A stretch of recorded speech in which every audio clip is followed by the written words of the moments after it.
Di sini tempat aku sujud. Hello, dah jumpa.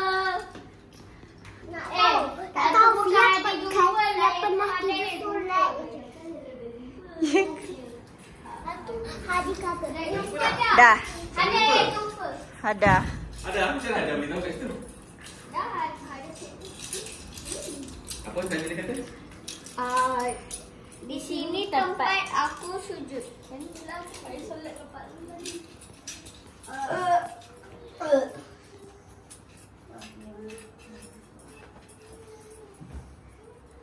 Tempat aku sujud. Alamak, Mak Long ni bagi macam apa ingat senang di bawah tu.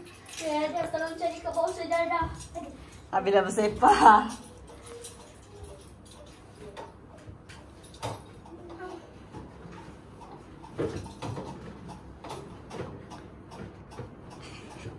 Oh, teh. Dah. Itulah benda dia.